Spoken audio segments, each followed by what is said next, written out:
viewers, this is the 7 p.m. news of Reflets D'Afrique Television. The headlines. Polycarp Balogun was sworn in today as the new president of the Regional Council for the Littoral Region at the Court of Appeal of Bonanjo in the economic capital, Douala. The Republic of Congo's Electoral Commission has announced that the presidential election will take place on March 21, 2021. In Uganda, presidential elections began today following a run-up tainted with violence. Ladies and gentlemen, this is all for the headlines. Stay tuned.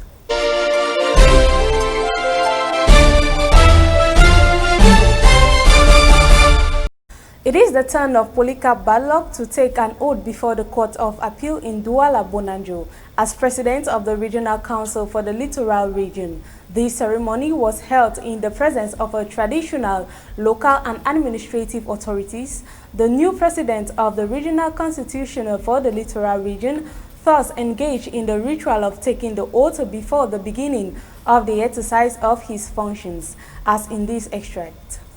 I feel very proud.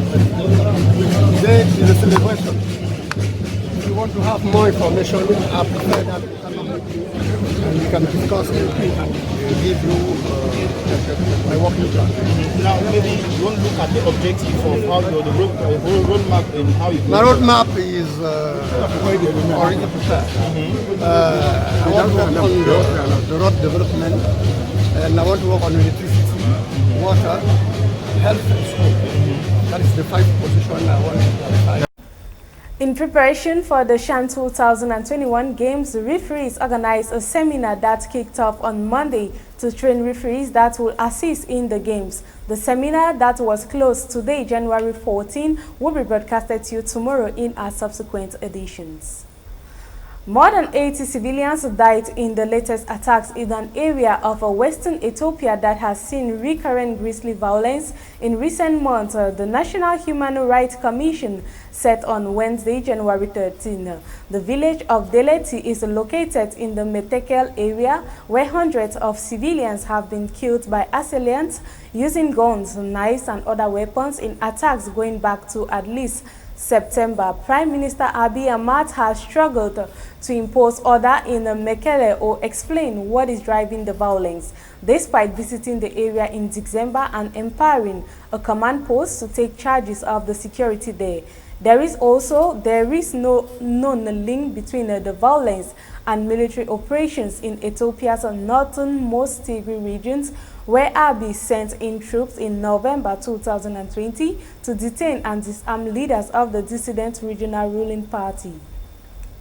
Tuesday's attack in Metekel occurred between 5 and 7 a.m. with victims ranging in age from 2 and 45, Aaron said. The EHCR, a government-affiliated but independent body, is still chasing further details about the perpetrators and how the victims were killed. He said, one survivor of Tuesday's attack, Ahmed Yimam, told AFP Wednesday he had counted 82 bodies and said 22 people were injured. The Republic of Congo's Electoral Commission has announced that the presidential elections will take place on March 21, 2021. They further confirmed that the defense and security forces will vote on March 17, allowing the army and police to devote themselves to securing the voting process on election day. This is the first that voters will go to the polls in 2 phases since the first multi-party presidential election in 1992.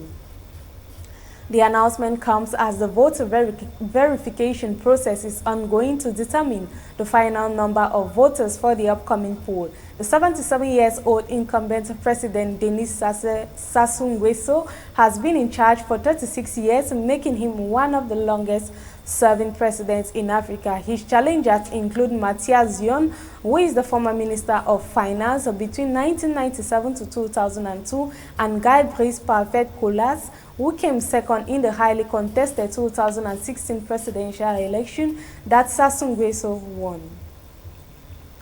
Voters squared up to cast their ballots in Uganda's presidential election early today following a run-up tainted by widespread violence that some fear could escalate as security forces try to support the leading opposition party. Report.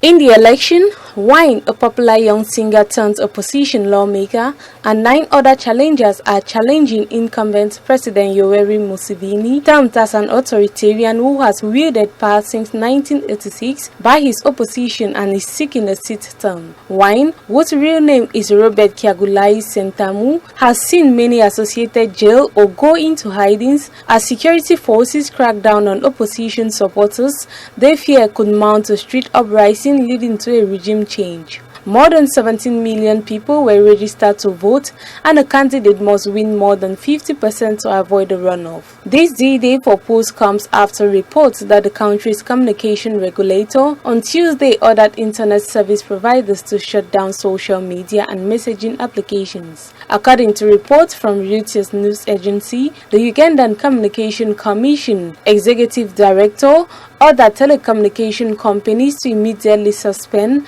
any access and use of social media and online messaging platforms like Facebook, Twitter, WhatsApp, Signal, and Viber. Ugandan police say officers were deployed on rooftops earlier today in the capital Kampala, while armored vehicles had started patrolling the streets since the beginning of the week. It is noted that this is not the first time the South African nation is voting with internet blackout. On election day in 2016, Uganda cut access to social media, citing national security. Then, Museveni was facing a tough challenge from veteran activist Kizza Besigye. Authorities also suspended mobile transfer of money. In 2019, the government introduced a tax on the use of internet, which activists have called in attempt as controlling free speech. The president has repeatedly criticized young people for using the internet to spread rumors. According to figures from the communication regulator, Uganda has 20 million internet subscriptions. Biometric machines encountered a problem earlier during today's polls, while helicopters and convoys of military vehicles are circulating the towns and cities of Uganda where millions are going to vote in a tense election. Ladies and gentlemen, thank you for staying keen to Reflets D'Afrique Television. It has been essential African information. Up next is Le Journal de 20h. Stay tuned and have a blessed evening.